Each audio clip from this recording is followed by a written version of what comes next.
27 April দ্বিতীয় supplementary list বেরিয়েছে 1474 জনের, এবং সেই 1474 জনের মধ্যে 1468 জন অ্যাপ্রুভ পেয়ে গিয়েছে, মানে তাদের ভোটার লিস্টের নাম উঠে গিয়েছে এবং 6 জনকে ডিলিট করা হয়েছে।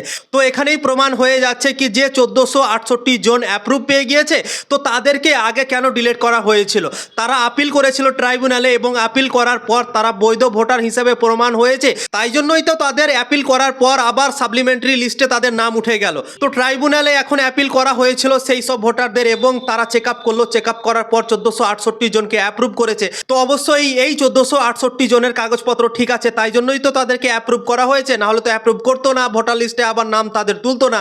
তো তখন ডিলেট হয়েছিল, এখন অ্যাপ্রুভ কি করে হয়ে গেল ভাই? তোমরা একবার নিজে ভাবো বন্ধুরা। তো সত্যি এটা ভাই দুঃখজনক বিষয় কি এতগুলো নামকে ডিলিট করে রেখেছে, এবং এখন ট্রাইব্যুনালে অ্যাপিল হওয়ার পরে কিন্তু যারা বৈধ ভোটার আস্তে আস্তে ভাই নিষ্পত্তি পাচ্ছে, এবং 1474 জনের মধ্যে 1468 জনই ভাই অ্যাপ্রুভ পেয়ে গিয়েছে। তোমাদের কি মনে হয় অবশ্যই কমেন্ট করে জানাতে পারো।